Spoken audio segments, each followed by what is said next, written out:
पुरानी गाड़ियों की हॉबी बहुत इंटरेस्टिंग है बिकॉज़ गाड़ियों के साथ एक हिस्ट्री आपको मिलती है, हर गाड़ी के पीछे एक स्टोरी है। हम भी जब गाड़ी लेते हैं तो जितना गाड़ी का मेक मॉडल टाइप इंपॉर्टेंट होती है उतनी इंपॉर्टेंट उसकी हिस्ट्री होती है। ये जो क्लासिक कार रेस्टोरेशन की हॉबी है ये शुरू से ही शौक़ था अपने वालिद को देख के गाड़ियों का।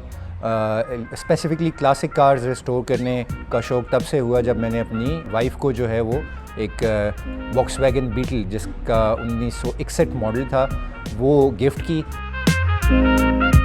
हर गाड़ी का अपना चैलेंज होता है। फिर बहुत सारी ऐसी गाड़ियाँ जो डिसकंटिन्यू हो गई हैं। फॉर एग्ज़ाम्पल ये जो मेरी 1922 की एमएल कार है फ्रेंच, ये फैक्ट्री सिर्फ 1921 से लेके 1936 तक गालबन एग्जिस्ट करती थी और उसके बाद ये फैक्ट्री बंद हो गई एमएल कार की।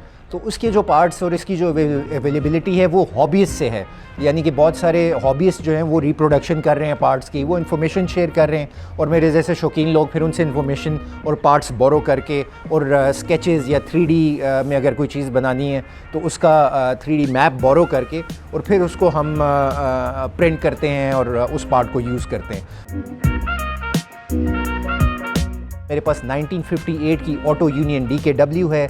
आई हैव अ 1953 ऑस्टन J40। ये छोटी बच्चों की पैडल कार है लेकिन ये भी कलेक्टर है। फिर उसके बाद मेरे पास 1965 की कैडिलैक फ्लीटवुड है जो कि काफ़ी लंबी एक गाड़ी है, वो भी ओरिजिनल इंजन के साथ विद ओरिजिनल गियर है। इन दो गाड़ियों की रेस्टोरेशन इन प्रोसेस है। वर्कफोर्स बहुत अच्छी है पाकिस्तान में, अच्छे डेंटर्स हैं, अच्छे पेंटर्स हैं। So if anybody wants to restore a car, अगर उनकी फैमिली में कोई इनहेरिटेंस है vintage and classic car club के किसी भी मेंबर से अगर वो कांटेक्ट करेंगे तो I am sure they will be more than happy to help.